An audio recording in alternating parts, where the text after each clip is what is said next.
mindset. I gotta get it, don't mindset.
Just 2 sessions remain to go fast at the big Brickyard. The pressure is on, the tempers are rising. We're ready to see who's going to be on pole position for the 2022 iRacing Indy 500. Hello everyone and welcome back to RaceSpotTV and what is becoming a tradition. We are here for a qualifying special. We're going to walk you through the final 2 sessions of Indianapolis 500 qualifying. Alongside myself, Arjuna Kankipati, I am delighted to be joined by 2 members of Team i5G to start with. We'll talk with more from the community as we roll ourselves through. The king of the bricks, Brandon Trainor, joins us, as well as the man in the shades, Jacob Oster. And Brandon, qualifying is always intense. Talk to us about how you've been feeling over the course of the week. What's left for you to do? Well, we're down, but we're not out. We've got 2 sessions left. We are unfortunately 1/1000th off of pole, so over 4 laps. That's, what is that, an inch, maybe 2 inches at most. But it's been a good week. We've had speed the entire week, and we've slowly found more as the week progressive, and hopefully we can lay one down here. Jacob Oster had a mad scramble in 2021 to make it to the top split, but now with Team i5G, I'm sure it's been a little bit more calm for you, Jacob. Talk to us about this experience for you as part of the Team i5G. Well, it's definitely better to drive a set that's actually prepared well and not pushed together in the last week at the last hour to try and make the field and run P30 and hit the wall. It's nice to feel confident going into this race for once in my life. I've never felt this confident going into a 500 in the year and a half I've been trying to do them. It's definitely different. It's a lot better. It's a lot more fun to actually run good for once. Have a quick look at our event details as we get set for this 13th iRacing Indianapolis 500, a journey that started as part of the 2010 World Tour here on iRacing. It's a 5-day qualifying grind that's coming to a close, and as of last night, less than a quarter of a second per lap split the top 100. Now, pole position, we'll talk a bit more about that in between the 2 sessions, but the pole position winner has never won the feature race, and the main time slot will see anywhere between 30 or 40 splits of racing. Last year, we had over 1,000 people trying to qualify. Everyone's trying to beat the king of the bricks, but Brandon, you know better than anyone what a fickle beast the speedway can be as we take a look at these pole position sitters, we take a look at the winners. Only a couple of drivers have taken pole position before. You're the only one that has won this race on multiple occasions. What does it take to go fast in qualifying here? Well, it takes the very amazing Indy to be kind to you, right? It's 200 laps, and she's not forgiving. The old, what is it? The old saying goes that she kind of picks how she wants the race to go and who the winner is. And she's been kind to us the last couple of years, and hopefully this year is no different. Talk then about how things are looking right now as we head into this penultimate qualifying session of the week. 1,000th, Brandon said it. It's 1,000 between Philip Kraus and Brandon Trainor. Michele Costantini, last year's pole sitter, is sitting in third, tied with Jason Brophy. Less than a tenth of a second splits the top 39. About 4 drivers are expected to be missing the big show of the ones qualified, I should say, inside of the top 35. So likely going to see the bubble anywhere from 36 to maybe 38, depending on how things play out. Jacob, I want to ask you as well, you know, now being part of the big team, you've got plenty of experience tweaking the setups. How different has it been being able to work with others, throw ideas at them? This is a process that starts well before this month of May. It's definitely nice to have people that know what they're talking about whenever you go and do practice races that can help not only me build as a driver, but also as a set builder and make good suggestions and good changes myself into relay to Trainor that I think the car feels bad here, I think it feels good here, we need to look at this. It's completely different than what I was used to before, which granted last year I had maybe 40 laps of race practice before I hopped into race. It makes you a lot more prepared, and it's a lot better mental feeling to do that than it is doing it other ways by yourself. Are you really saying that you did 40 or 60 laps of practice for the race last year? I got about 40 or 60 laps of practice, what I felt was good, because I was stressing for Q, and I couldn't run the race the Friday night, and then I was in open sessions before the race started. It did not go very well. I forgot how to run in traffic. Yeah, I was going to say, maybe that explains why you hit the wall. Please excuse me for my bluntness there. But No, you're right. I have a problem with that in the south end of the speedway. Yes, well, it's very exciting, of course. Qualifying coming up for this weekend's iRacing Indy, the real world 106th running of the Indianapolis 500. Trainor, the conditions have been relatively constant here on iRacing in the last couple of years. The big thing, though, that we are missing compared to the real world is some of the downforce that we've got. Not really an issue in qualifying. What does that mean in terms of the race and what we're going to see tomorrow? Yeah, it definitely makes it more difficult. Like you mentioned, we don't have all the little tidbits that they've developed for the real car. So it makes it a little bit more difficult to follow in traffic. It makes it just kind of harder to pass in general, and you really have to plan your runs and plan your moves, or else you kind of get stuck out of line and can get freight trained almost like a pack race in NASCAR. Did have fun during the Fixed 500 this past weekend, although it did take a massive fuel save for things to get interesting. Ultimately, 3 winners in 3 years for that iRacing Fixed 500 as Casey Kerwin took the checkered flag in a very close final lap with Alexander Van der Sant. So drivers are getting ready for qualifying. We're ready to go and take a look at some of that action as well. We have 2 different splits, 60 drivers or so, ready to qualify for the penultimate time. It all builds up that final session, that final opportunity. In a week like this, Jacob, where you have unlimited qualifying sessions, how much pressure is there on you as compared to maybe something like the Open Wheels 500, where you only get 3 attempts? Each time you go out, you lose your previous time. Here, you get to thrash it, I guess, a little bit more. Well, it does take some pressure off to be perfect right away, and you do get more chances to, but honestly, the more and more I look at it, the more and more I hate having that many opportunities to go. Because you start to lose the sense of you have to get this done, and that you get from open wheels. Because in open wheels, it's a lot more pressure packed. You know you have to hit your marks. It's a whole different feeling of concentration that you don't get with this because there's so many attempts. Got a number of drivers who are getting up to speed today. I see the likes of AJ Burden making a last dash attempt to make it into the field as well. That would be a very fascinating one. And Brandon, I'll ask you now about the importance of being up at the front. You talk about the difficulty of passing, and last year we saw an i5G lockout of the front couple of rows converted into a podium clean sweep with you finishing in front of Michele Costantini in front of Zach Campbell. Yeah, being up front is huge in this race. Like we just talked about, it's difficult to pass at times, and Yeah, you got to play some strategy sometimes to move forward, but to have your teammates up there and just be up front in general makes the race a little bit more easier. You can kind of control it and kind of lead the direction of the race you want it to go, right? You can be the first to pit and kind of cover off some other strategies. You just have better control, right? It's a confidence builder that you are in control.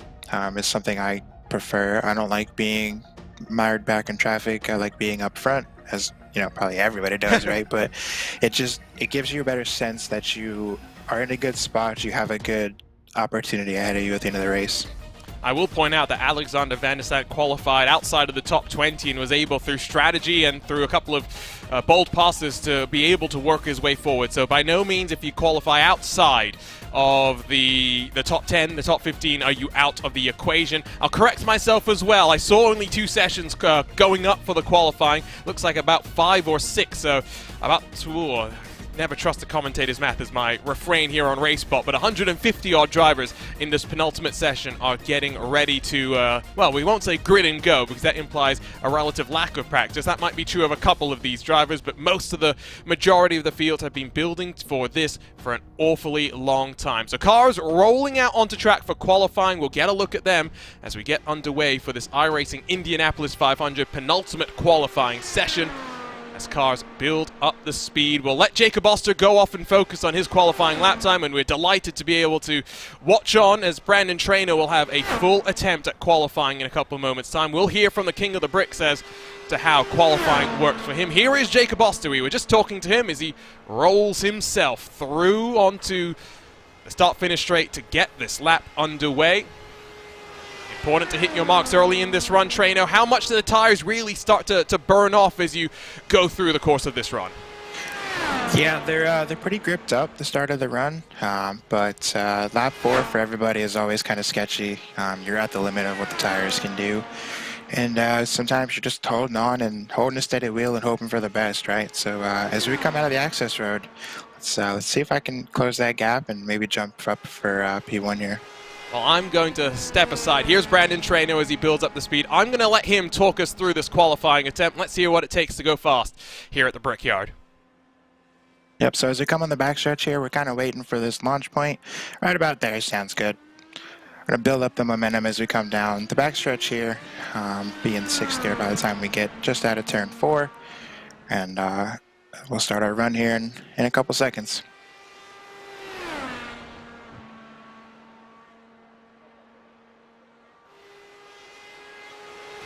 So nice steady wheel here. Obviously we don't want to hit the wall right here on the front stretch, but we do want to get a good turn 1 here. Car's going to have a lot of grip, so we're going to get a nice apex here. All the way down below this white line. Nice steady wheel up by the short chute wall. Start our turn in for turn 2. Right below this white line, avoid that bump because that's just going to slow us down. Good 1 and 2. Only got, what, 14 more turns to go. Turn 3, back below the white lines. Car's got a lot of grip as well. Going to use that to our advantage, try to shorten up the track a little bit, pinch our corner exits and entries. Nice and smooth on the wheel. Start to open it up here for the straightaway, build the RPM back up, build the momentum back up for lap 2.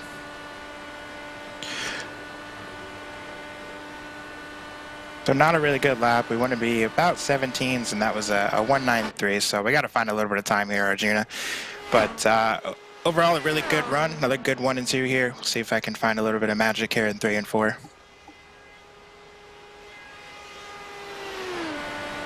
So end of lap 2 here, the car's going to start to get a little bit loose. We're going to start working our weight checker down. Make sure we're not scrubbing speed, we're not sliding through the corner. Nice steady wheel, below the white line, every corner, nice and smooth here. Back on the front stretch. 2 laps complete, 2 to go. Let's see if we can step it up a little bit more.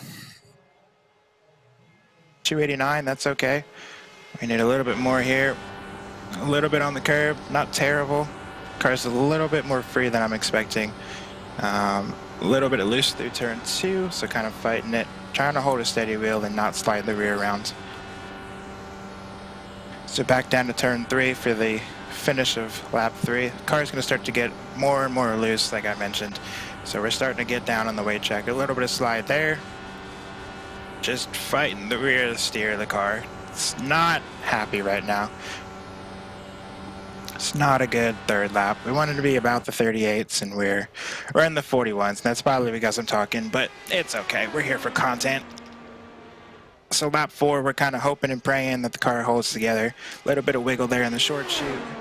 Decent turn 2, but I can feel the rear stepping out, and we don't want that because we're just kind of bleed time here on the straightaway. So not a good lap 4, but we'll be all right. Turn 3, 2 corners to go. Nice and close to this curve here. Can really feel the rear of the car stepping out. Just hoping that it stays together and we don't slide off forward too much. Decent exit, but overall not a really good run, so we'll have to see what we can do in the next one. Now where does that put Brandon on the board as he comes across the line? It's a 39, well, I've got to correct myself because I get all sorts of timing screens telling me different things. 39.363, sound about right? Yep, that's about right, but it's not where we want to be, so we'll re-rack and go again. Well, I guess the one thing that maybe will comfort you there is Phil Kraus, who currently sits in 1,000th in front of you, doesn't improve with the 39.346. Previous best at 39.340. What was, from your perspective, Brandon, one of the big things you were struggling there? Yeah, the car was just a little bit more looser than I was expecting. The previous runs we've had, it's been really stable and really gripped up, so to speak, into the corners. And just from lap 2 on pretty much to the end, I had a lot of rear steer on entry, so I was kind of having to correct that, which was giving me a little bit of a tight feeling in the center, which pushes you wide and makes the fronts kind of lose their speed, and it's not good. But you know, solid run. Again, we didn't improve like we want to, but we've got one more session to hopefully get the job done. Jacob Oster did a 39.362. Now his previous best was, well, a 39.362, Jacob. Hold on. It says 361 in session. I went faster. Well, maybe we'll wait for official confirmation. The tower that we had up before with the accumulated results will get populated with the latest sessions, but at least from what we're seeing right now, 39.362. 1,000th faster though, Jacob. I'm sure that still feels very, very good. It does. That's my PB lap 4, and it may actually, I don't know what Phil's lap 4 was on his fast run, but it may be the second or fastest lap 4 of anybody so far this week. That felt really good. My lap 1 was a little scrubby. I could hear the tires dying lap turn 4 and turn 2. So I definitely have at least another 5,000s in it if I hit it good, I feel. So we'll see what we can do in the last session. One more session to go. We'll get those official qualifying updates for you as soon as we can. But one final 10-minute run. And Brandon, one thing I'll ask you about very quickly is I did notice that you held off. A lot of times we see the cars, you know, exit pit lane and go pedal to the metal from there. But you talked about your launch point being a little bit further beyond there, basically out of the pit access road. Yeah, so with the Indy car and the tire model we have, it's an advantage to keep them as cool as you want.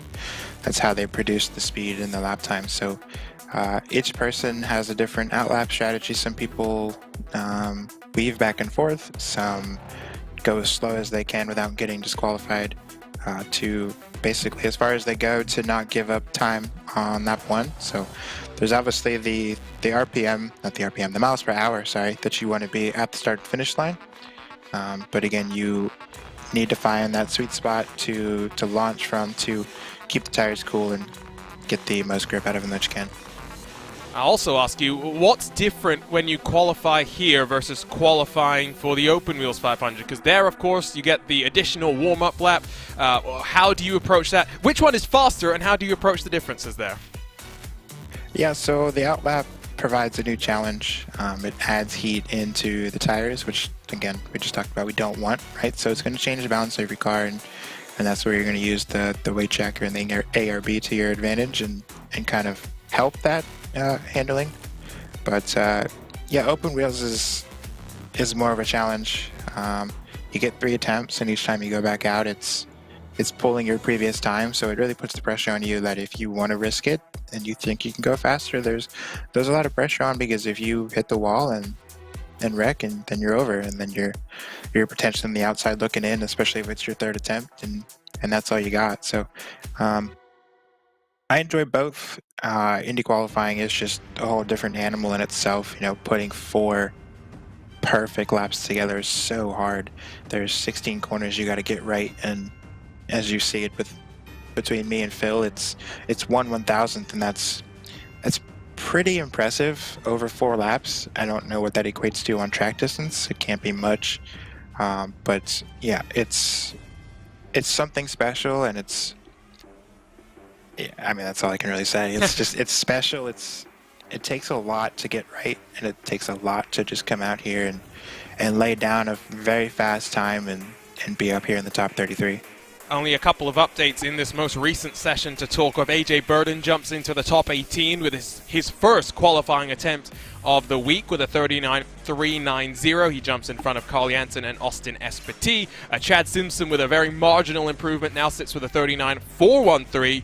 I saw a bit of shake-ups further down the order as well, bit of mixing in terms of improvement of the lap times. Well, we've got about 45 minutes before we go for our third and our final, or rather our second of the day, but our final qualifying session of the week. A week that started late on Monday night for many of these teams, many of these drivers. They have been toiling away to make sure that the setups have improved. I'll ask you, Jacob, how much has the i5G setup evolved? How much have you really just been holding in the tank?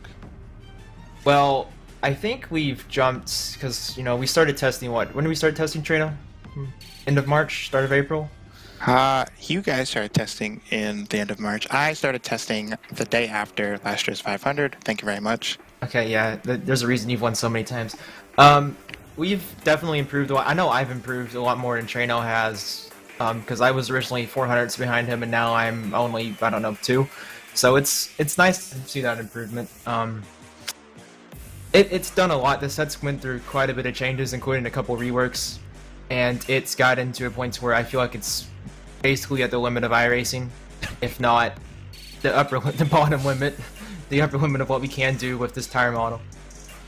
And one thing, Trainor, you've been around the scene a lot longer than Jacob has, obviously, so I'll pose this question to you. A couple of years ago, I remember hearing, you know, you show your setups to real-world engineers and they basically laugh and say, what is going on? But now we're a lot more within the window. There's a lot less unrealistic stuff, at least that you can do within the setup. Yeah, I've shown our setup to quite a few engineers, and they look at it and me and go, what are you doing to this car? What are you doing to our beautiful work of art? It is what it is, right? It's pushing the boundaries. It's finding things that don't make sense. And teams do that in real life, right? They find things that someone's like, hey, I wonder if this works, and they go test it, and it's like, oh, this is 3/10 quicker. Why didn't we think of this sooner? And that's what Indy qualifying is all about, right? I don't want to say randomly clicking the adjustments we have on this car, but sometimes that's all it takes, right? And you're just like, yeah, I wonder what this does, and it's, you know, 0.5 quicker on your average, and it's like, oh, okay, let me go down this rabbit hole and see where I end up. Sometimes there's a method to the madness. A reminder as well, if you like the beautiful white and black t-shirt that I'm wearing, head to rstv.shop, use the code RaceSpot to get 10% off your order of our brand new RaceSpot merch. We're going to watch, though, the last couple of laps of Brandon Trainor's first Brickyard win. It's the 2019 Indianapolis 500. Brandon, what do you remember about this race? Oh, this was a tough one. Adams, if you guys have watched the Open series that we've done this year, Adam's been one of my, if not the fiercest competitor I've had in a very long time, and this was finally the breakthrough moment, and you know, it sure wasn't easy. Adam, you know, gave me all he had, and it came down at the last lap, and I remember how good this car was. We just hit on something a couple of days before the actual race, and were able to follow so well in traffic compared to everybody else, and you could see how far the field is spread out behind what is it, these 4 or 5 cars, and I believe everybody but Adam in that group right there was my teammate. So that shows how good the car was. But we traded back and forth the lead for, I believe, basically the entirety of a fuel stint, and not once did he make a mistake, and not once did I make a mistake, and we had a really good battle here to the very end. Jacob's thrown the shades back on, for those wondering. He saw your comments. He's got it's shaded Jacob back on track. We'll watch these final couple of laps as well. The thing I noticed is how many cars crashed out of this race, Jacob. I'm not trying to dig into you again like I did earlier, but Indianapolis qualifying is difficult, especially now with the aero screen, the amount of dirty air that we've got. We saw this during the fixed 500. It's so easy to wash up the track and slap yourself into the wall. Yeah, tell me about it. I actually broke the game when I did that. I don't know. This race, I don't know. I wasn't watching this race because I didn't start driving the IndyCar until December of 2020. I remember doing a practice session for this race and doing a 50-50 grind on the wall out of turn 2. But looks like a lot of people that have crashed. I don't know how this car used to drive. I used to race Indy fixed races every 2 years, so. But it is very hard to. It's very easy to crash, especially in traffic. The more cars you're behind, the harder it is, and the harder it is to judge where you need to lift and how much throttle you need to apply to get through the corner. And if you do what I did Saturday and go too high into the corner, too high up the track, you're gonna hit the wall no matter what you do. I think the lesson you learned, though, was don't Alt F4, because that's what truly broke the game. You can also see third in line was Kevin Ellis Jr. We'll talk to him this coming Sunday on the return of RaceSpotTV's Talking Tents. You get to see some fun little features coming as well, including the master of a dump truck. I cannot wait to see how Kevin Ellis survives a couple of laps in the old Cup car with a treacherous old setup that is literally called Arjuna Please, because it is designed to murder you. Look how close this was as well. This old Indy car before the aero screen, it raced so well. The margin at the line was just over 1/100th of a second. I could only imagine the elation that you felt, Trainor, coming across the line. Yeah, it was something special. I've been, at this point, I think I was on year 3 maybe of trying to win this race, and if you remember, 2016 was a heartbreaker. It's questionable if you ask Will on what I did for the last stop, but there was a caution that came out with quite a few laps left, and we didn't pit because I wanted the track position and we still had to pit, and I was dead set on that being the right strategy. And the caution came out late in the race, and I had to pit, and everybody else had already pitted with the window opening, and I had to drive back through the field. And thankfully, Matt Pavelski, my teammate, ended up winning that one, partially because of the good old Ryan Norton telling him to take all the aero off the car and hope for the best. And that's essentially what got him the win. Is he got so far out ahead of traffic because he was so trimmed out that I couldn't catch him. But yeah, 2018 right there was a good year. It was the start of the dynasty, as some people have called it. Coming off of 4, I had more of a gap than what it ended up being, and I did celebrate a little prematurely, which would have been really embarrassing had Adam closed the gap, but thankfully he didn't. Well, now let's go ahead then and take a look at the 2020 500. Of course, this was the first 500 to be run with an aero screen, whether it be virtual or real. So it was a new kind of era. We see the jet fighter era, and this is coming to the penultimate restart. Now, there is going to be another caution, and we got plenty of time to talk our way through it. And a reminder as well, if you're looking for the qualifying times, they are scrolling on the bottom of your screen. The top 40 as they sit right now with 1 session left in qualifying. So coming to this restart, Trainer, what was the approach? 2 teammates out front looking to, I'm sure, just try and control the pace, control the field. Yeah, this was a really, really good year for us. The car was arguably better than the previous year, and we'd controlled this race the entire time. And we had a little bit of a hiccup cycling through pit stops before this caution. We had pitted off strategy, so people weren't able to save fuel behind us. And it ultimately put us in the position, but as you see here, Trainor was on the freshest tires out of everybody. So he's got a ton of grip, and he was just driving through the field. And we were trying to hold him off. We were trying to kind of block the lanes, block the runs, as you can see here. Michele blocking off of turn 2.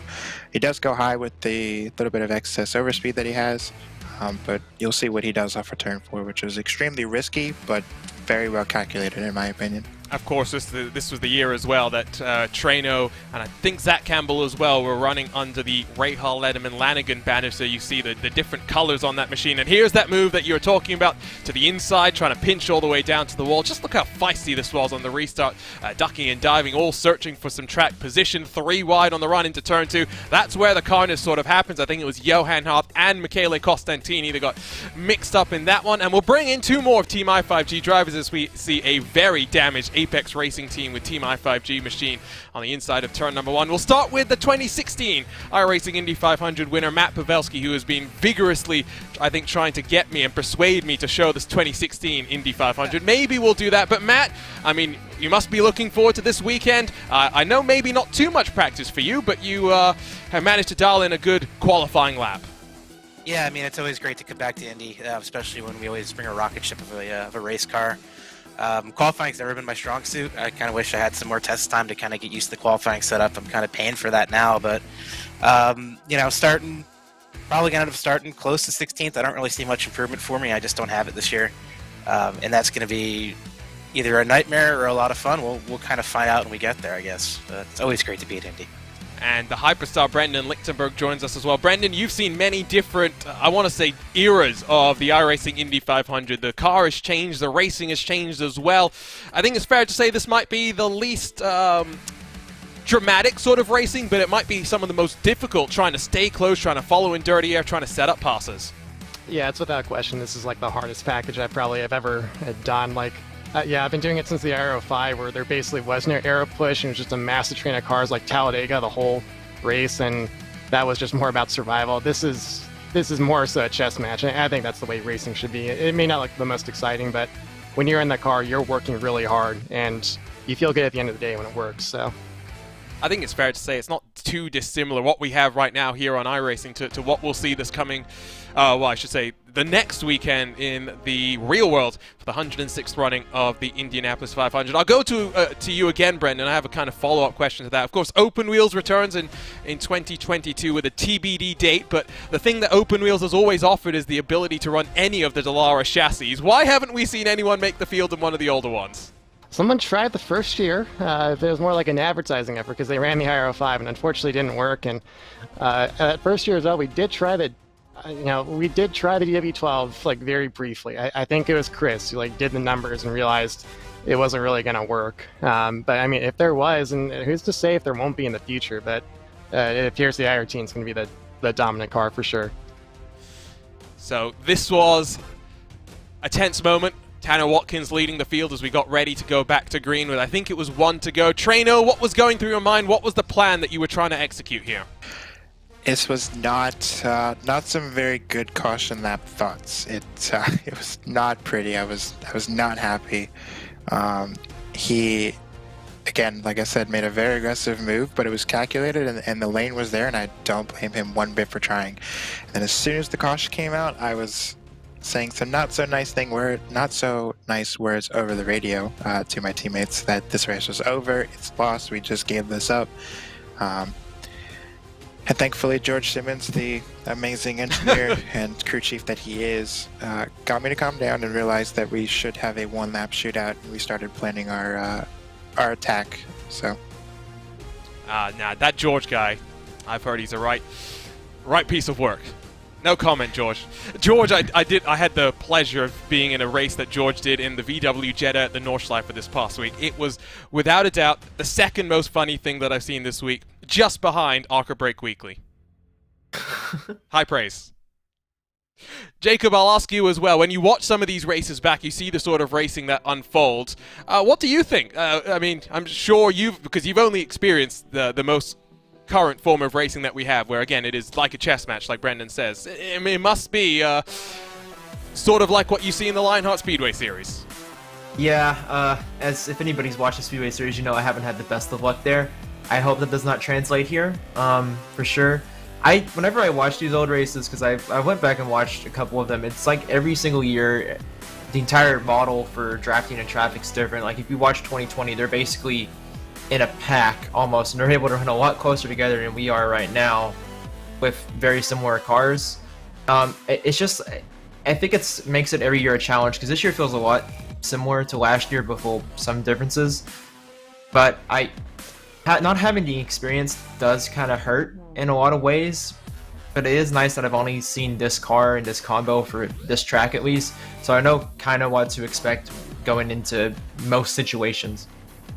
I've just realized that with 4 i5G members up in here, there's not much race setup work going on, so my master plan is succeeding. Powerslide Motorsports will win tomorrow. But Matt, I mean, you're going back to the 500 in the real world this coming, I should say next weekend. What's it like in the real 500? I'm sure it's always a blast. Oh my god, I mean, so the first year I went was 2016, and I was so fortunate I had a hard card that year because of 16th Street Racing League. So like my introduction to the 500 was like I'm in Gasoline Alley, race day morning, it's the 100th Indianapolis 500, and just like seeing 300,000 people just ascending upon one location is mind-boggling. And then 2017, you know, Brandon and I went with a bigger group. I think Krista Merritt was there, Ryan Norton was there, I forget who else was in our group. But you come up onto the grandstand, and it's just like the biggest stadium you've ever seen. And there's like the Army Rangers doing their, you know, rappel training, fast line training, whatever it is, like over turn 2, over turn 1, and it's just like it's a total sensory overload. It's the greatest thing.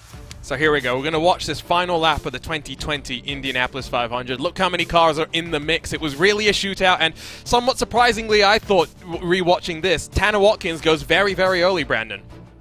Yeah, and that was George's idea. He wanted me to give him a gap, and as you see, we get a really good run. I didn't lift the entire time. I wasn't planning on it anyway, but we left a gap and got this very, very good and very, very well-timed run here off of turn 2, and slingshot to the inside to clear him into 3. And it was all about putting him in the mirror, and he gets a little too close as we come through 3 and 4, so he timed it poorly to put it, you know, nicely. I think if he would have just went around the outside, I wouldn't have been able to do anything, but he got stuck behind me in the air and eventually got together with his teammate. Now remember, this was the first time that anyone had won multiple times in the feature race of the iRacing Indianapolis 500. I'm sure as you saw the cars wrecking in your mirrors, that must have been one hell of a moment. Yeah, it was good. It was very, I can't think of the word I'm looking for, but it was audacious, is that a word? It was very emotional coming off of turn 4, and you know, seeing them, you know, wreck in the mirror was good. Not good for them, but it was just good in general because, like I said, we thought the race was over. I mean, we had dominated this race the entire time, and thankfully it just, you know, came all together and went back to back for the first time. We bring in the hyperstar Brendan Lichtenberg, and Team i5G is bringing their fashion sense to the equation. What's that on your face? I gotta ask. These are Oakleys. These are the old school like 80s Oakleys, you know, like the Tour de France riders would wear. And I saw this documentary with Greg LeMond, and I always wanted these. And I may or may not have read them once while cycling, but I figure need a little more use, and why not now? Are you going to race like that tomorrow? That will be something to see on the cameras as we're getting ready for the race tomorrow.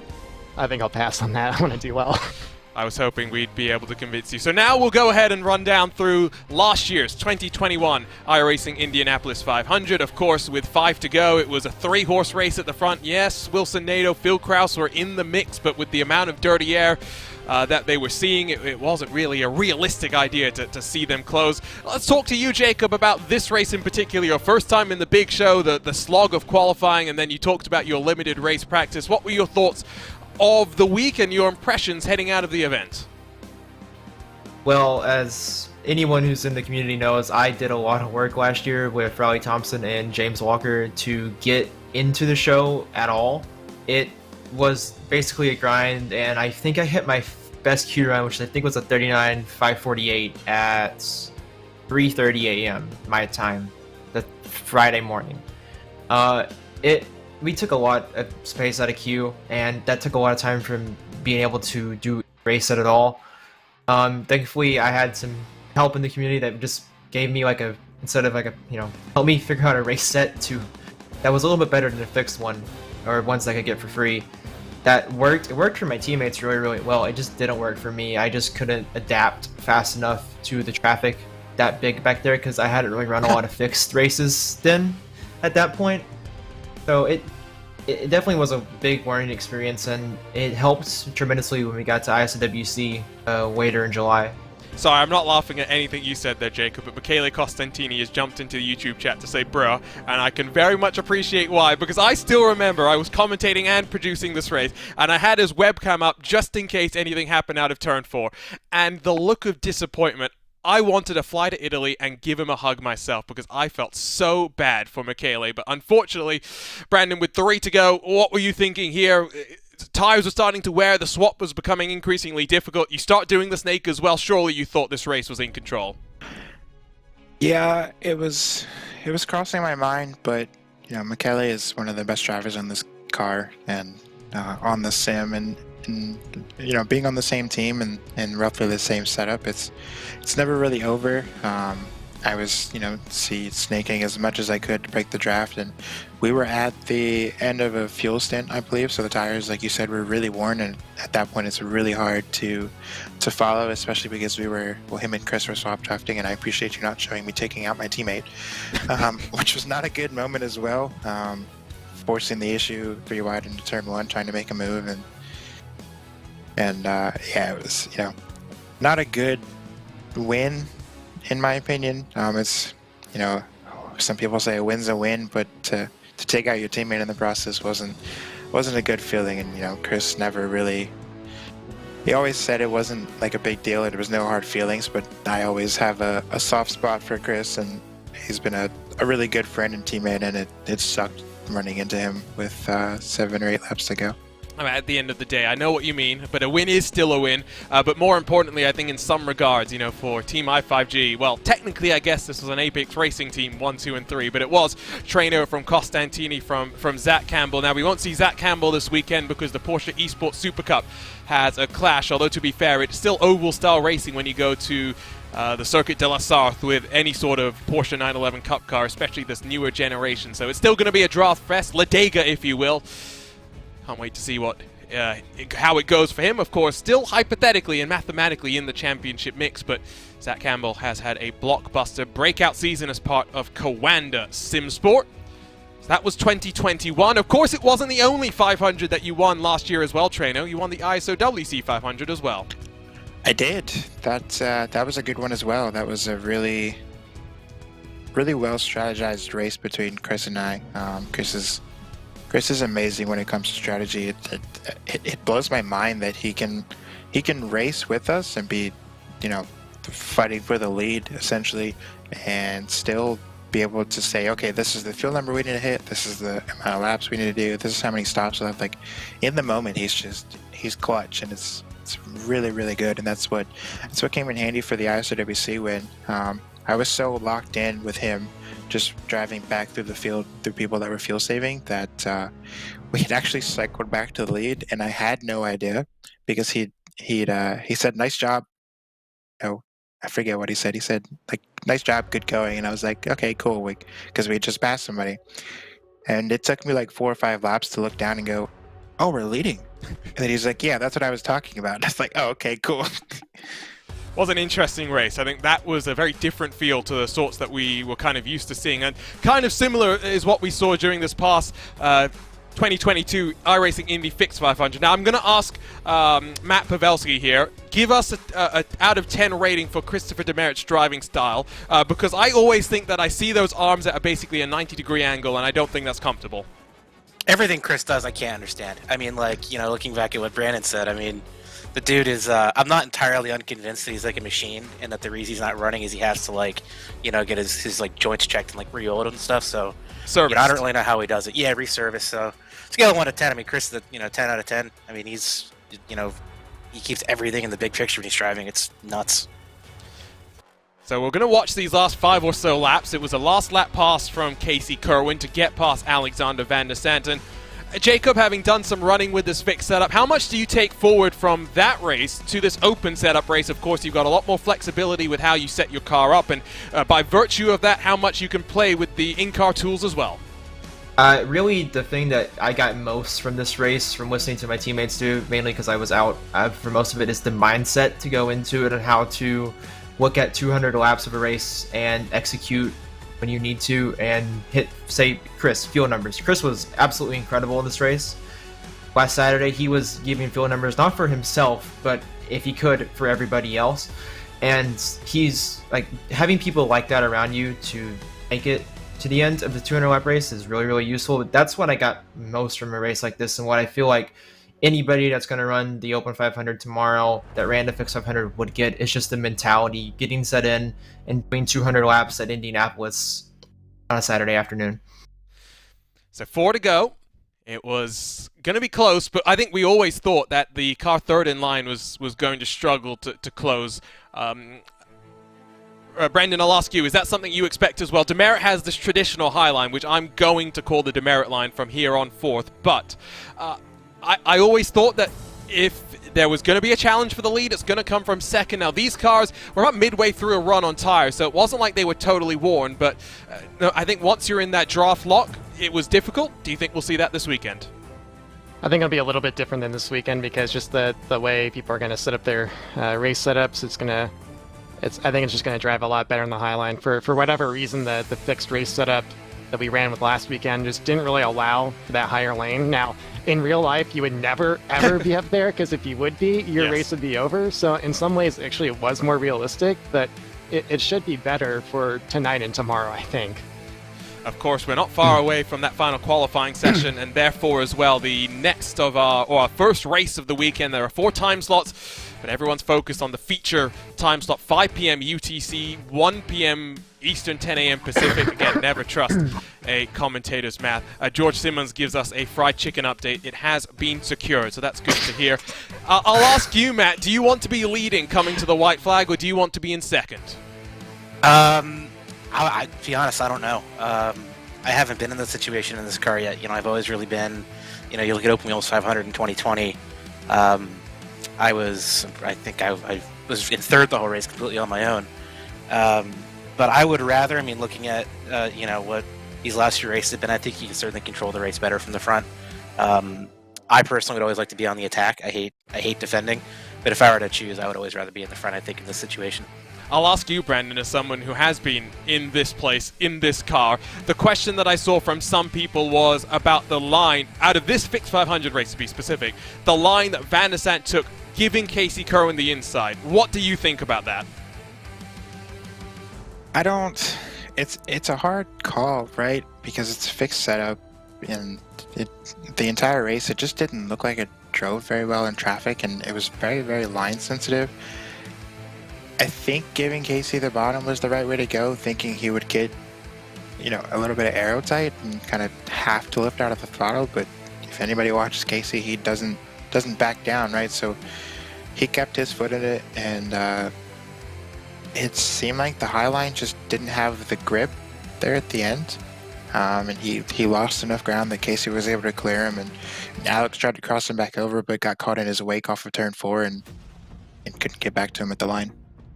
I was about to say that the i5G infomercial was about to end because I saw Robert Malechka jump into our TeamSpeak, but he's immediately left, apparently scared of the power of Team i5G. Again, look at the left side of your screen. You'll see those qualifying gaps. Less than a tenth splits the field with 1 session to go, at least within the top 40. The margins are so tight. 3 drivers from 32nd through 34th, Kinsella, Orman, and Pinheiro, all tied on the same bit of track. Of course, the bubble expected to be somewhere between 37, maybe 38, with 3 or 4 drivers expected to miss this coming weekend's race. But of course, they may do other time slots, unless you're Christopher Demerit, who did that great qualifying time to get him up inside of the top 10. And then, well, he's missing the weekend. We'll leave it at that. So, 15 minutes to go or so until that final session. For drivers on the bubble, what's that going to be like, Brent? Oh, I'll ask Jacob, because maybe you have a little bit more experience with this after your tribulations of 2021. It's not fun. I can definitely attest to that. Last year, we didn't know how many people were going to be missing the race come Friday. We only knew of 2, and both those people were behind us last year. So I knew going into the final session last year that I had to hit a better queue time than I had, and my teammates did too to get in. And I think I crashed out of lap 4 that one, but we got lucky with the way the missed a race and we all got in. But it was very stressful. I remember getting off of work that Friday and coming home and trying to do Q laps and just basically not being able to complete any laps because I was just I was nervous all the hell because that's the first time I'd ever done anything like this of this magnitude. Well, the i5G train will stop for now. We'll bring in RaceSpot's own and Powerslide Motorsports' Andrew Kinsella to talk about this. And Andrew, I know you weren't thinking that you were going to run this weekend, but a midweek decision to start. You didn't have much practice in qualifying. How did this week go for you trying to get up to speed? Considering that my first run in this queue setup was less than an hour before the first time I tried to actually run it in a session, I'm pretty happy. But I will say that I am definitely on the slower end of the grid compared to the i5G guys in this commentary booth right now. Kinsella, like I mentioned earlier, is tied for what is 32nd through 34th position with Jesper Orman and Adriano Pinheiro. I mean, the reality is, we saw this during the Fixed 500 with Alexander Van der Zandt. Qualifying is not the be-all and end-all, but it is very, very important to at least get you some good track position. It's where strategy maybe plays a bit of a factor, Andrew, and I hate to maybe hit you below the belt, but it's fair to say that Lionheart, at least the IndyCar series, qualifying's not been your strong suit either, so you're somewhat familiar with having to climb your way up through the field. I may be the worst qualifier in the IndyCar right now. It's not a secret that I just can't qualify worth a darn, but fortunately I've been able to have race pace over the years. I've managed to finish second in the Indy 500, so definitely think that strategy is one of the strong things that I can do in the race, and I think we should have some decent pace, and we'll see what happens. I asked Jacob, I believe, about this earlier with the unlimited attempts. I'll ask Brandon because you managed during the ISOWC Fast 9 to put in a blistering old lap, and well, I should say 4 laps, and it was fun watching the video on the i5G channel after that, Brandon, about how you and the team were reacting as that went on. What do you think about these unlimited sessions that drivers really can take full advantage of? Depends on who you ask, right? On my team, they don't, well, they know how I feel about it, and I don't like it. I wish iRacing could limit the amount of attempts. It puts a lot more pressure on you. It just makes it much more challenging. It makes you have to put in the work before the session. It makes it less likely for teams to hand out setups to their friends and just continue to sit there and run qualifying after qualifying session after qualifying session, because they do run every hour, and some people have that time and don't have jobs, and that's good for them. But I've only done a couple attempts, and each time I improved and pushed that pole further. And you know, Phil's jumped me here at the last little bit, but it's taken a lot of people a lot of attempts to get where they are, and I don't think iRacing can do anything about that. But that's what I love about open wheels and ISOWC. It's that aspect makes you have to put in the work, and you know, the whole ice in the veins thing comes in handy sometimes. If you put in the work beforehand, you can show up like me and just throw down when you need to. More details about the 2022 Open Wheels 500-mile race coming soon as well, we can get some dates sorted and penciled into the RaceSpotTV calendar as well. Talk to you, Brendan, as well. Let's talk about Arca Break Weekly. Let's talk about all the things that i5G has been doing as for the community over the last couple of months. It's always great when one of those new videos pops on my feed, and you're taking Arca Break Weekly, I think it's fair to say, worldwide this past season.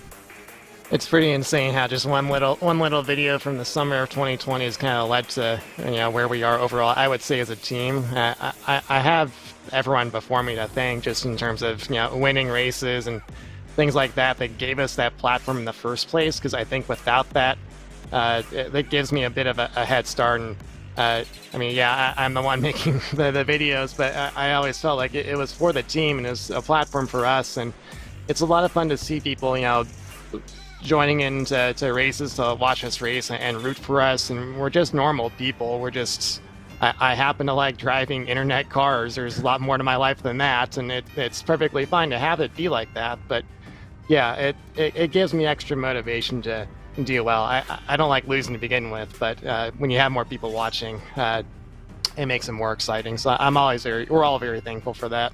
Well, apparently you don't just like driving cars, you like listening to classical music while seeing hellacious scenes of some of the bottom split stuff going on. What's the craziest thing that you've seen in a bottom split race that hasn't made it to a video that's locked up inside the vault? You can believe it, there actually is a vault. Another one. I can confirm.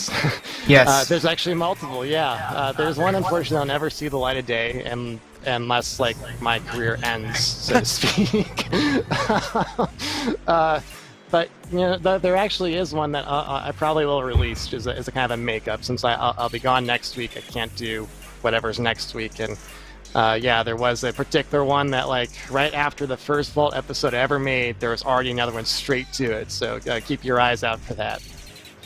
Well, bring in another Power Slide member, because I've been told off by my teammates for the amount of i5G shillery that I'm doing right now. But Rob Malechka joins us, and Rob, qualifying sensation, I think it's fair to say, in the Lionheart Speedway Series last year. I'm still amazed at the run that you went on, but you've been carrying that momentum forward, and you managed to win a 500-mile race just a couple of weeks ago while feeling rather under the weather. How are you feeling about your first crack as part of Power Slide Motorsports at the iRacing Indianapolis 500?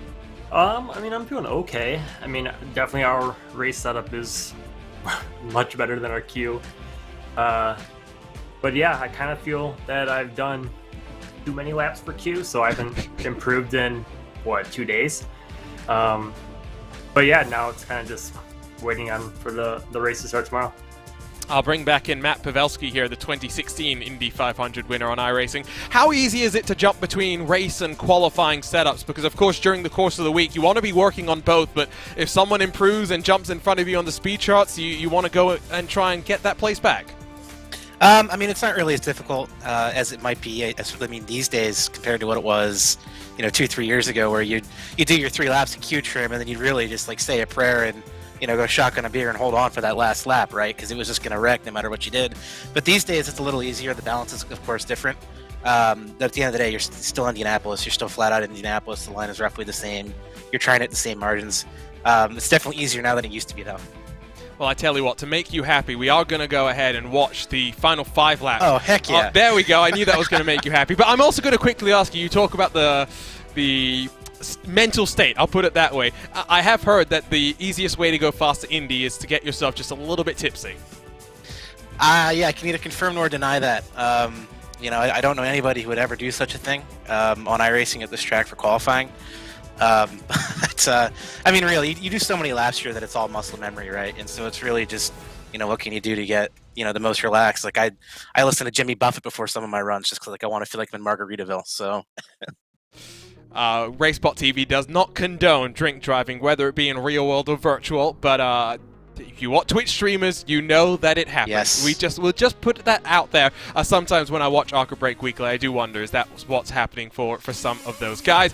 I mean, in this race, Matt, coming to these final 4-5 laps, how were you feeling? What was the race like? I'll be honest, this was before my time. So basically, this whole race, it was basically Brandon's race to lose. Broken Arrow at the time, what basically became i5G. Really, we brought out a great car. And you could make a lot of passes early in the run if you just kind of played your cards right. I call it the tail end Charlie strat, where I don't really win these races on pace. I just kind of make sure I'm the one to make the least mistakes at the end of it. And this one basically came down to I was in second with like 30 to go. There's a few different fuel strategies going. I pitted a little earlier than Brandon and pulled all the wings out of the car because he was 2 seconds in front of me. Caution came out, and suddenly Brandon and I, who were once 1-2, now I'm restarting 10th in line. He's restarting 15th in line with 13 to go. And that was going to be a very tall order, but a lot of the cars in front hadn't taken tires in the last pit stop. So a lot of less than PG words were said in the then team speak. And a lot of screaming going on that last restart because Brandon and I were just going like 3-4 wide through the field. How do you like those wings now? I believe that was something that was said, and then I said, "You better run because I'm coming for you." Yeah. So these so I was up to like 12 on the weight tracker because like I had no wing in the car, half fuel. I was just going, and then I got to the front and I realized what's embarrassing thing I could possibly do right here is like punt it in clean air with 2.5 second gap, and I was convinced it was going to happen. So I did these last 10 laps in like -15 weight tracker, like lifting in the corners because I was not going to let that thing rotate on me. And almost, didn't get close to knocking the wall down a few times, but it was like, every time it turned to the corner, like, is this the time it's going to loop on me and I'm just going to bin it in front of like 1,000 people? Oh, that would have been fun. There was I was just seeing there was a crash out of turn 4. Like I said, before my time, I don't even think I was really on iRacing regularly before like 2018 or so. It took me until 2020 to figure out the IndyCar was where it's at. Matt, I mean, coming across the line, the streak of no repeat winners continued. What were you thinking? How happy were you? I honestly, I couldn't believe it because I wasn't even expecting to race that day. I used to work a landscaping job and it rained, so suddenly I get to race and I'm like, yeah, it'd be great, you know, if I could run well or win. Had a lot of speed at the speedway for 16th Street, so I knew we had a really good package for the car. And then winning it was just like, oh my god, like, you know, it was only my second or third attempt, so it was just kind of crazy. The other thing was I had to go to the bathroom starting at lap 30, so I just couldn't wait to, like, you know, handle that. And then That's really why I turned all the wing. That's really why I pulled all the wing out. Yeah, so you'll notice that actually Will looks for the winner for the interview, and he can't find me because I'm not there yet. So you have to interview Brandon first. Well, I tell you what, since we're going to run through the gamut of winners here, Andrew Kinsella has requested that we take a look at the 2018 finish. Let's go in order. Let's at least celebrate Christopher Demerit's win in 2017 by watching the final 5 laps. They've just restarted after a caution. What was this DW12 like, Brendan? I was about to get up, but since you asked me, that was a really good era for us, just as the car. We had everything really figured out. There's more aero. Well, I can't say if there's more aero push or not, but that was the interesting adapting to was actual aero push, because unlike the Aero 5, this thing actually had winglets that would make you lose front downforce, and the draft was different because it was much stronger, but it didn't extend quite out like the Aero 5, so you could conceivably drive away from people at places like Michigan, which I wish we could do, and we can't really do that in Indy as much, but it was really, I actually miss it a little bit. It was fun to drive in, especially on the longer tracks. It's going to be a fun one. Coming to the end, you can see how just close they are. We'll bring back in Andrew Kinsella as well. Andrew, you set up many different generations of Indy cars as well. What was this car like from what is this car like, I should say, from a setup perspective? It's definitely an interesting challenge. I had actually raced with Tim Holgate and Brandon Trost about 2 weeks before this back in the Elite Series 500 and won that one. I think I'd crashed out earlier in this race, though, so not my finest moment, but I definitely know that at the time it was a difficult car to set up because you had to be very sensitive to what the wing angles were. In this car, you have very sort of like in the IR18 you had very like defined wing angles, but with this you had a lot of different customizations that you could do, and you were always trying to maximize the downforce and minimize the drag, but it was really a lot more customizations from an aero standpoint, so it was very important to get it just right because you could set it up for traffic or you could set it up for running on your own, and there were radically different positions on the aero. I'll ask Rob a question now about what it's been like transitioning to, being with a team and having to work on setups and stuff. How quickly have you had to get up to speed? What's that process been like? Yeah, pretty quick, to be honest. I still don't really know much, but I mean, all these guys on Power Slide really know what they're doing, which makes it quite easy for me, just having to really kind of focus on driving. So coming to 2 to go, there are about, 6 cars in the mix for the win here in 2017. Now, the thing I note is Demerit's not running, really, the Demerit line, Trainor. Yeah, he didn't create it yet, I guess is what I'm looking to say. He had this car figured out pretty well. He was really, really good in the DW12, and I actually missed this race because I was going to an ARCA race actually to pit for him, and I remember watching this on my phone in the team van that we were driving to, and I remember him making this move right here, and I thought he's bottled it, right? He clears Holgate into turn 1, and he's got a nice gap, but I was like, it's over. Holgate's gonna slingshot him back by on the outside here, and it's over. He made his move too soon, but Chris is a lot smarter than I am, and he played it really well here. Jamie Fluke in 21st position. That's a name I would not have expected to see in iRacing Indianapolis 500. So side by side through turn 3. Outside line gave a great slingshot around the corner, but then in the toe on the run out of turn 4, coming to the yard of bricks, coming to the checkered flag. It's a drag race. Hopefully this is what we'll see in less than 24 hours time. The margin, look how close they are. It's half a car, if that, between the two of them. Christopher Demerit continues the streak that at that point was looking like no one was ever going to be able to become a repeat winner. And it was close the next year as well, Andrew. While we dial up the 2018 iRacing Indy 500, talk to us about what you remember from that race. So that was a wild race, first of all, because we got a caution with I think it was 30, we went back to green, I think with 36 or 35 to go. So most of the field didn't pit during that caution and tried to fuel save. So we were doing laps in the 212, 214 range, which is incredibly slow for Indianapolis. And meanwhile, the one guy who pitted after the green, he was coming back and taking 2 or 3 seconds a lap out of us.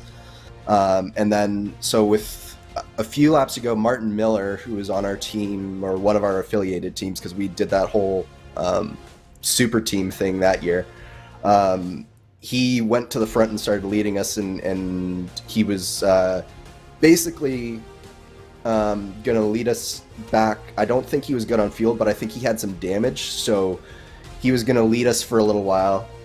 And then eventually, just with 5 to go, we got a caution. So that set up a 1-lap shootout, which is basically where we're under caution right here. So it's Martin Miller in first, Josh Chin, and then myself right behind.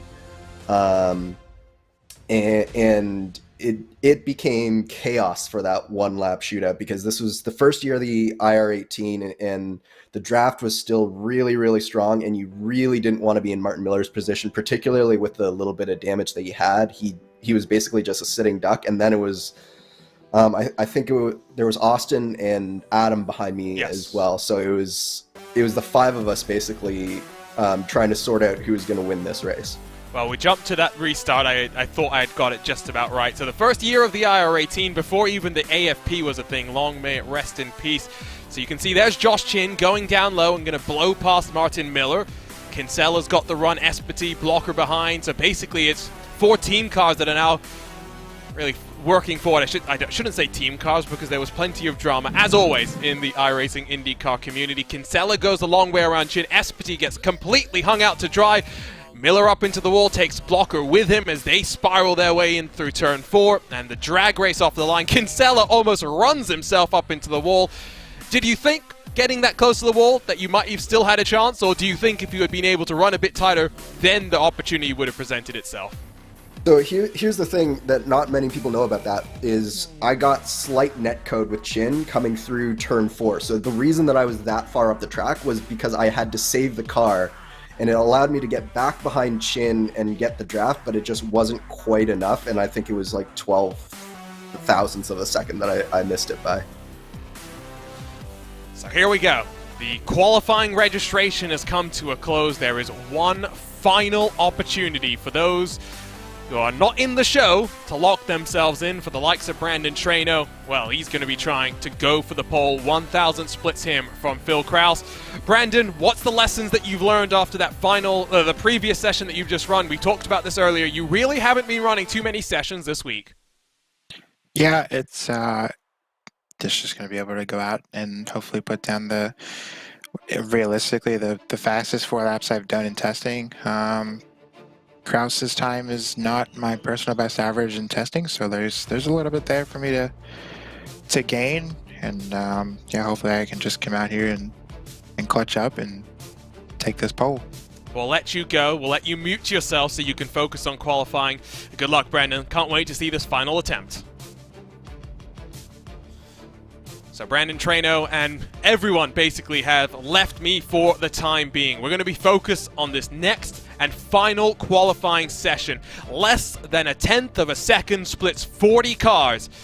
Between 25th and about 40th position, there is only about 300ths of a second. The margins are close.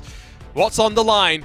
very, very important qualification for the 13th running of the iRacing Indianapolis 500-mile race. Join us tomorrow at May 21st, 1 p.m. Eastern, 10 a.m. Pacific, or 5 p.m. UTC for what is going to be a blockbuster race. It's going to be exciting as the drivers get set for this final qualifying attempt. They're all on the track, but they haven't committed to rolling just yet. This is very similar to what we saw in that last qualifying session. Let's just say plenty of games are being played right now as they steel themselves for the qualifying attempts that are up on the board. Phil Kraus, Brandon Trainor, the two to watch. Joe Branch, Dylan Freckleton, the first to be rolling out there on the track. There's Dylan Freckleton in his flame-powered machine of the number 5. Joe Branch in the Intense Racing 28 is also out on track. This is when the pressure is on. We don't really get this sort of pressure at any other point during the week. There are upwards of 70 qualifying sessions. You can run as many as you can feasibly stay awake for.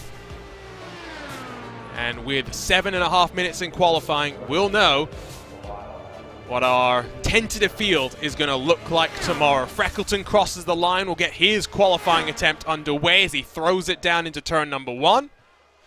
Nice and tidy. It's all about the risk versus reward. Jimmy Johnson found that out this past day in Fast Friday as he ran himself up into the wall. But you risk it, and you hope to get one of those tickets to the party. It's as simple as that. So here we go. It's all about now these next 16 corners for those yet to start a lap time.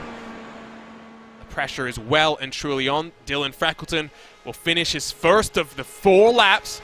Comes across the line at 374 kilometers an hour. 39.310 is that first lap time. Remember, Brandon Trainor said a 39.17 is kind of the benchmark where you will want to be if your lap time is looking good. Ocean Walsh, Butch Davis rolling as well. Seth DeMerchant in the 57 will come out on track as well. So plenty of cars going up. Most of the top runners yet to roll out onto track though. So watch out for them. Maybe they are waiting for the opportunity to get themselves underway. Many of the drivers that we've been talking to over the last 60-odd minutes in the session. Brandon Trainor, Jacob Oster, Brendan Lichtenberg, Matt Pavelski, Robert Malechka, Andrew Kinsella, all included in that grouping. 39.447 lap 1 for Dylan Freckleton. 39.403 lap 2 for Joe Branch. So there, 0.04 of a second. Not a big delta, but significant enough when we think about what these qualifying attempts are going to be. I'd wager that for the two of them, that is not where they would want to be sitting. Here's a look at David Porcelli, one of the newest members of the VRS satellite racing team that is powering himself up for his final of the qualifying attempts. David Porcelli currently sits in 37th position. He is well and truly on the bubble. If he wants to be safe, this is when he's got to deliver the goods. Across the line, 16 corners of perfection. That's what David Porcelli is searching for. Hits the curb on the apex of turn 1, and well, he's going to rely on the other drivers to struggle in qualifying as much as the New Jersey native has done right there. Into the wall goes David Porcelli. Now, we're trying to watch Alexander Russell's 27 machine in qualifying. However, you can see he's having connection issues, and he will be concerned about that because we have seen in the past that drivers sometimes get their laps invalidated by virtue of that.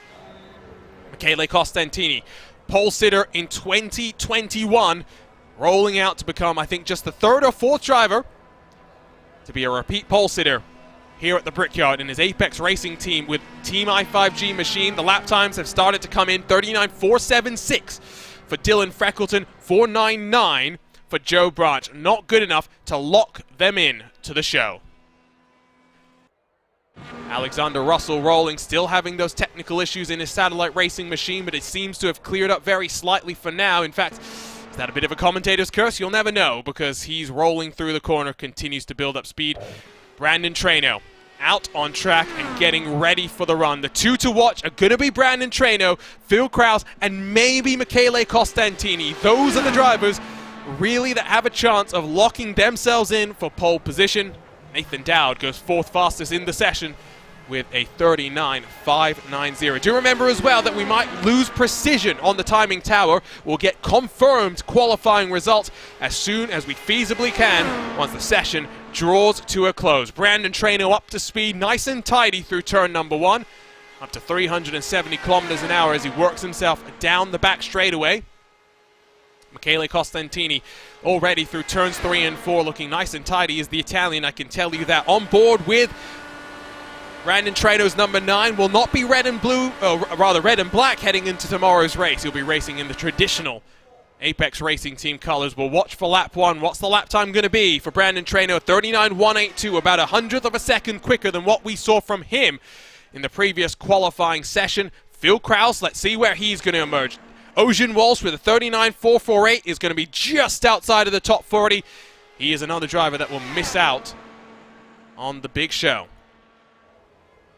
Butch Davis with a 39.445 does not improve on his best, so he is very much on the bubble. Phil Kraus up to speed. Lap number 1, 39.160. That is a blistering old lap time. I can also tell you Michele Costantini has had dramas. His qualifying run has come to a close. The best he'll start will be 3rd on the track. Brandon Trainor winding himself out of turn 4 now. Or rather, I should say through turn 2. Last time was a 39.289 for him. Alexander Russell with a 39.454 does not improve. He will stay in 39th position. As part of the VRS Satellite Racing program, will just have missed out. Marco Brazil, 39.433. Now, Marco's previous best was a 4.22, so another driver failing to improve. Pavelski with a 3.97 four-lap average will be about 100 slower. Jeff Drake, 3.76, also no improvement. Lichtenberg, a 3.88, no improvement there as well. Drivers struggling with the pressure in this final qualifying run. 39.387 for Brandon Trainor through lap 2.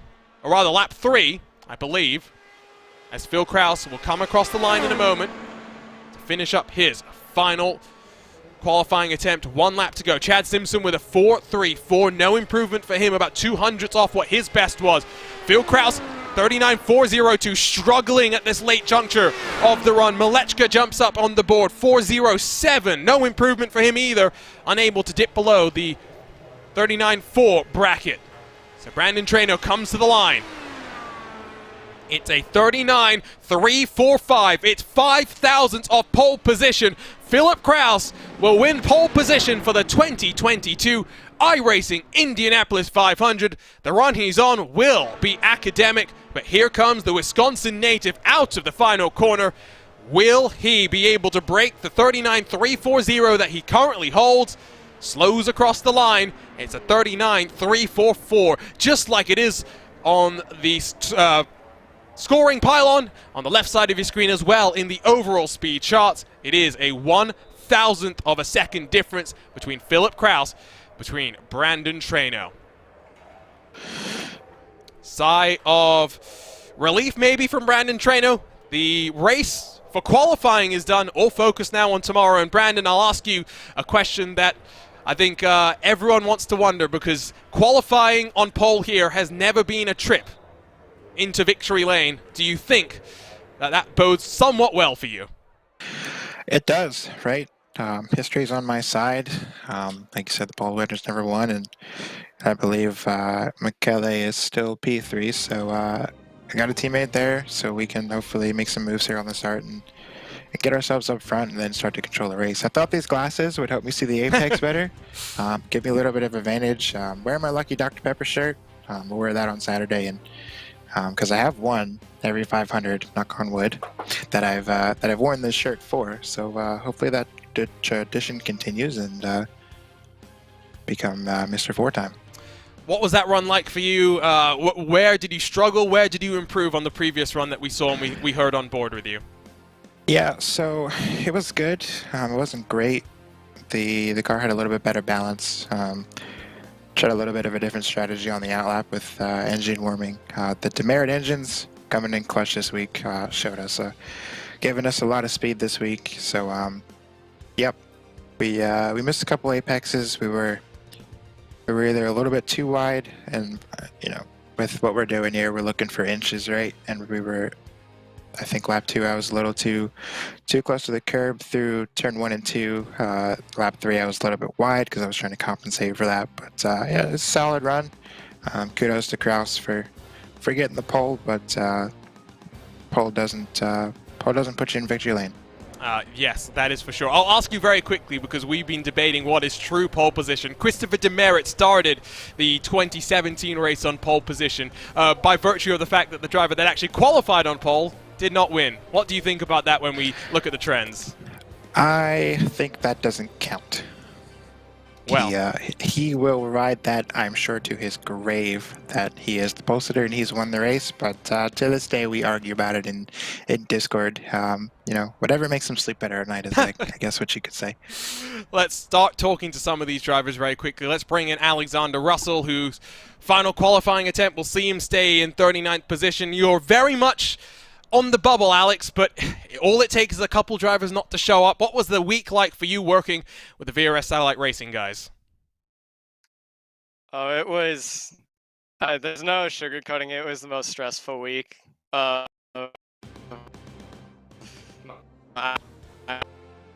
Racing career at the Speedway. Well, unfortunately, the technical issues that we saw with Alexander on track seem to still be presenting it, but I think you could hear. Difficult week. We definitely heard that from him. Let's cycle then down through to Jacob Oster, who I don't think even put in a lap time, or a valid 4-lap average there. Jacob, great to have you back here. What was that last run like for you? So, lap 1 was good, and then everything else was not so good. I missed turn 1, lap 3 by a little bit of a margin, and went a little bit too wide. Then I went to lap 4, had a good time, I was looking at the relative too much, and missed turn 1 completely. Scraped the wall a little bit, realized the run was over, but was going to finish it anyways. Came out of turn 4 and did what I did last year, which was crash lap 4 of the last Q session. I did not hit the attenuator. That was my goal at the end. I really wanted to do that to cap off the week, but unfortunately, I could not. Well, and I mean, hopefully your race goes better than it did last year as well. But I'm sure after this week of preparation, you must be feeling somewhat confident. Qualified on the board as it stands right now, up in 7th position. That is a very marked improvement from what you had last year. What are the hopes for 2022? Hopes is to finish the race, because I've never actually finished a 500 an Indy 500 on the lead lap with all 4 wheels on my car. So I really want to do that at least once. Hopefully I can do that in a couple hours now, and I just want to be around at the end and be in contention, or at least help my teammates get into contention for a win, because that's what it's all about. It's a team game, and you try to put yourself ahead when you can, but if you can't get ahead, get your teammates ahead and let them do the work and get themselves a win. Let's work our way then down to the next driver who is standing by. We've got a lot of them, so we are going to have to somewhat prioritize. Let's bring in Phil Kraus in the 19, giggling there. Phil, pole position. What does that feel like for you? You won the fixed 500 last year, but now starting at the front for the open 500. Honestly, I don't know how to put it into words, because I was speechless when I did that run. I think it was 5 hours ago. But I was speechless when I did that run because I hadn't touched that run prior to that. But yeah, really excited to start on pole for this 2022 Indy 500. Big shout out to Jason Brophy, the private label team, High Ethica team, for everything they did. It's been a long month and a half, definitely, to prepare for this race, and just hoping that we can do good tomorrow as well. I mean, you've got teammates around you, but you've got the i5G cars as well. It's basically a lockout of the top 10 for i5G and Team Talent machines. How important is teamwork going to be to try and control the tempo and the rhythm of this race? Teamwork's always important at Indy, just due to the nature of how this car races at Indy, and we don't have those new aero upgrades. I think they're running at Indy this year. I might be wrong that they're running... Are they running the barge boards? I might be completely wrong. But yeah, teamwork, sorry. Almost said TeamSpeak. Teamwork's always really important at Indy, just due to the nature of how the track races. Last year, the i5G bunch were able to control it pretty well because they usually had 3 cars at the front, and they didn't make a mistake all race. So really good job from them last year, and we know this year they're going to bring that same energy, and it should be really fun between us. Confirmation that the results on the left side of your screen are final. No improvements in the final of the qualifying sessions. The 40 cars still split by just under a tenth of a second. We'll see what tomorrow's grid holds in store for us. We'll see what it holds for Philip Kraus. Congratulations, Phil. You're on a roll. Let's see what you do tomorrow. Yep, cheers, Arjuna. Phil Kraus joins us from the private label Team Hype. Let's bring in the Hyperstar again. I can see him chatting away, but let's see if we can distract him and pull him away. Brendan Lichtenberg joins us now. Brendan, you did a run, didn't really improve. What does that mean for you? What did that run feel like? I mean, I wasn't expecting to improve. I did it mostly because I knew my PB was actually a 3.70. But there seems to be a lot of particular variables for the entire week. I think every team is kind of questioning, oh, is this little thing gonna work, or is, you know, we're grasping. You do that when you want to find speed. You grasp at everything, and you just do things to do it. Ask Brandon about ARBs, the mythical AR6 ARB in the rear. I actually didn't try that. Maybe I should have. Would you like to know the story, Arjuna? Oh, no, please tell me the story. This is what this is about. I forget what year it was, Brendan, but he was thoroughly convinced that having the rear bar at 6, even though it was detached and not in the car, was faster. And he will, again, like Chris, will take that statement to his grave because it, for whatever reason, made him feel better and he went faster. So I can't knock him for it. It helped him turn faster laps, so maybe I should have tried that and I would have gotten pole. Stories on stories on stories. Good luck tomorrow, Brendan. Be excited to see where you end up starting in 12th position. Yep, thanks a lot. It's my best spot, so I hope I can do something with it. Brendan Lichtenberg, after chatting with us before that final session, joins us again to close off this qualifying special. We have a couple more drivers I guess we can chat to. Let's start with Andrew Kinsella, because Andrew Kinsella will be someone that can tell us a little bit more technical about the race. Andrew, qualifying's now done. It's a mad scramble to get the cars ready for race trim. There's one race tonight, so an opportunity for drivers to run maybe 50, 100 laps and get a sense of what everyone else is dealing with as well. How important is this next night, this next evening, to figure out what you need for tomorrow? Yeah, I think it's definitely very important, especially for some of these drivers who, like myself, were a little bit further down and we were concentrating on Q and making sure that we could make the race. Basically, we didn't have as much time to focus on learning the race set in my case, but for some of these drivers, it'll also just be building the race set. So definitely this race tonight will be important, and then there will be, I think, probably a few who will try the Sunday morning or Saturday morning race as well, the 9 a.m. Eastern time race, to get some last minute practice in, maybe make some changes overnight. So it's all part of the prep, and it's definitely, it's very important now to switch your focus and, like, yes, you've just gone through a week of torture trying to get that extra last thousandth of a second out of your 4-lap average, but now it's like a completely different and new challenge that these drivers have to face now. And from your perspective, after starting your practice for qualifying during the week itself, starting inside of the top 30, would you say mission succeeded, or would you have wanted a little bit more? Seeing the times that everyone else were putting up, especially as the week went on, I'm incredibly happy with this. I shaved 0.08 of a second off my time from the beginning of the week to the end of the week, so that is mission accomplished. That's what I set out to do. I said if I could shave 0.02 every day, then I could probably make the field, and that's exactly what happened. So definitely mission accomplished. And then, yeah, it's just now 100% focused on race and figuring out a way to turn back of the field in the front of the field at the end. Thanks for giving us some insight, Andrew. Let's see how tomorrow goes for you. Best of luck in the 13th running of the iRacing Indy 500. Thanks, Arjuna. We're going to stop with the interviews because we could go for a while, but we are closing now on 20 minutes after the start of that qualifying session. I want the drivers to be able to go off and focus a little bit on the setup work that they'll be doing this evening. But I'll talk to Brandon Trainor one final time before we say goodbye. Brandon, I asked you a couple of weeks ago, or maybe it's a couple of months ago now at this point, about what iRacing and the Indy 500 means. Is it the biggest sim race as part of my piece in VCO Send It? I am of the opinion that it is one of the most important, if not the most important, because of the way it works, right? Anyone can qualify as long as you got the speed. It's not about iRating, it's not about how much people know you, how much money you've got. It's all on merit. That, though, is out the window now. It's all about luck, and like you said earlier, sometimes Indy will decide a winner.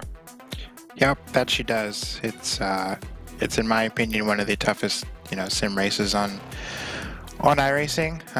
Maybe in general across all the sim racing platforms, it's really, really tough to get to the top 33. You either have to be on a very, very good team like i5G or Powerslide, and even then, you make top 33. It's 200 grueling laps, and it's not easy, right?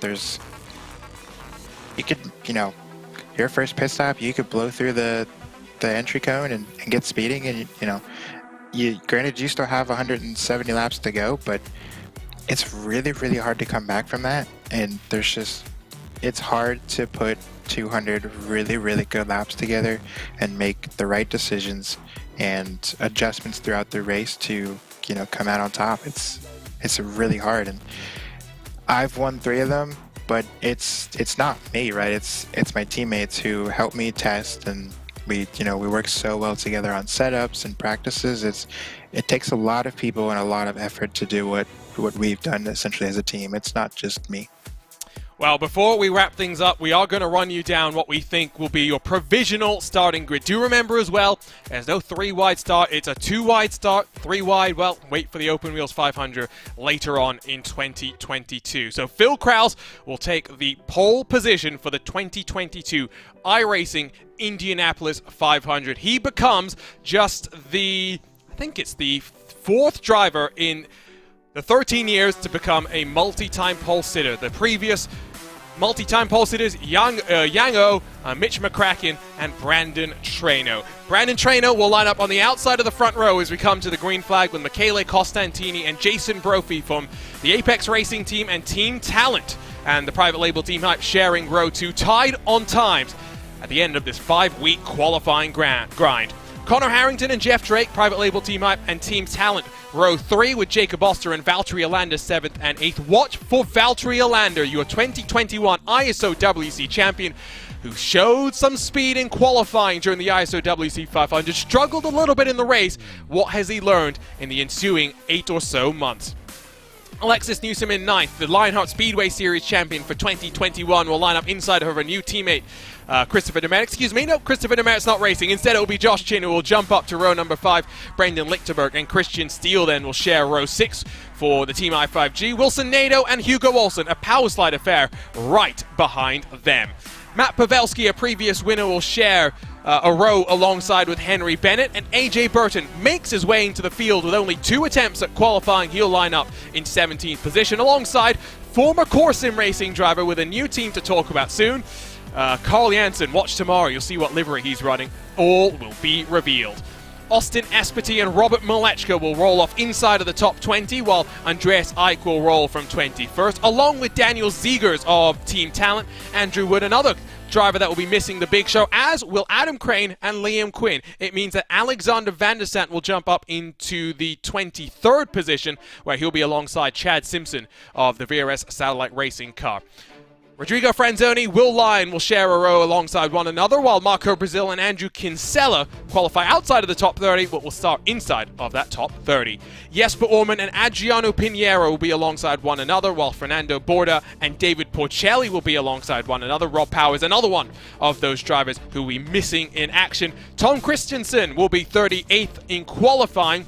Will he make it to the grid? Will Alexander Russell make it to the grid? Will AJ Musselman make it to the grid? These are all questions you'll have to join us tomorrow to find out all about. We are excited. The iRacing Indy 500 is a tradition on RaceSpotTV, and it's a delight for us to be able to show you all the action tomorrow, May 21st at 5 p.m. UTC, 1 p.m. Eastern, and 10 a.m. Pacific. Join us for the party. It's going to be good, and if it was anything like last week's Fixed 500, if there's a fuel mileage game, they'll be 4 wide. We can guarantee you that. For now, though, it is time to bid you farewell. We'll see you tomorrow on RaceSpotTV, where alongside myself, Arjuna Kankipati, delighted to be joined by Will Vincent and Lewis McLeod for the 13th iRacing Indianapolis 500. It's the month of May. It's time to settle it at the Brickyard. Brandon Trainor looks to become Mr. 4-time. The rest of the field looks to deprive him of that honor. It's Philip Krause that is on the front row. We can't wait to see what's happening. You'll catch it all live on RaceSpotTV. We'll see you in Speedway, Indiana tomorrow for the 13th running of the iRacing Indianapolis 500.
I want it now and I ain't never gon' back down.